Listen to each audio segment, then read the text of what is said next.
Hello, Kehilat Darchei Tzion. One Erev Shabbat, Parashat Shelach Lecha, and we've had a very intense week. A lot of peaks. Looking back a week ago, and we couldn't imagine where we are today.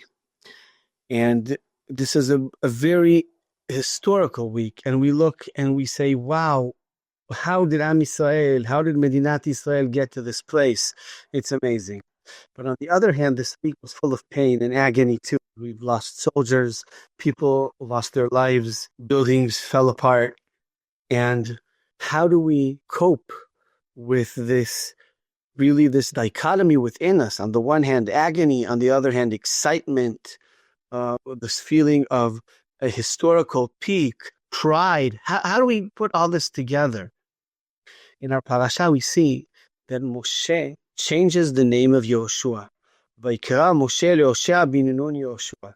And Chazal explained to us that the purpose of changing Yehoshua's name was a prayer.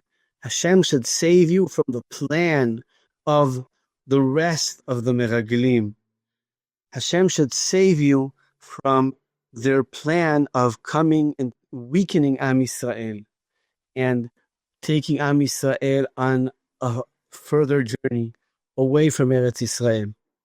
Hashem should save you from that. And we understand that if there's a prayer needed, it's not so simple to be able to stand up before the Meraglim and tell them, I'm not with you on this. It's very difficult to stand up before Am Yisrael and say, I'm not with the Meraglim. Not only because of peer pressure, but also because of the faith, of the belief. The Meraglim are not only telling Yehoshua, come, this is neat, let's keep our power in the desert or something like that. They're telling Yehoshua, be realistic.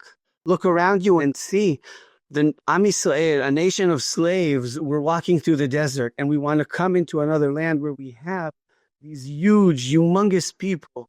You have people that are really strong. You have this land where everything is so big in it. You think Am Yisrael can actually cope with this? Yehoshua, be realistic. And then therefore, Yehoshua needs divine help. He needs siyata dishmaya. Hashem should save you from the plan of the Meraglim. But the Rashal here adds that there's more to it. The name Yehoshua takes the name Hoshea bin Nun, Yehoshua's previous name, and changes it from the past tense to the future.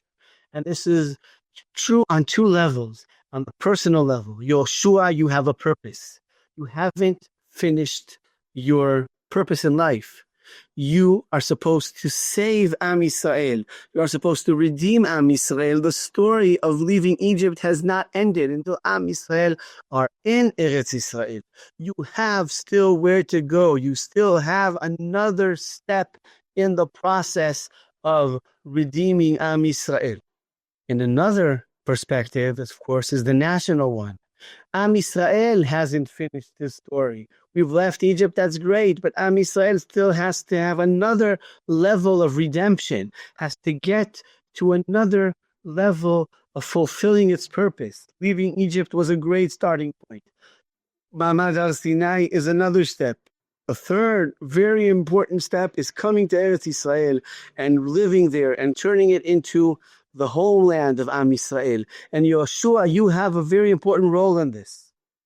And then by understanding, by gaining this perspective of a future, of a purpose, then Yehoshua can cope with these question marks from reality.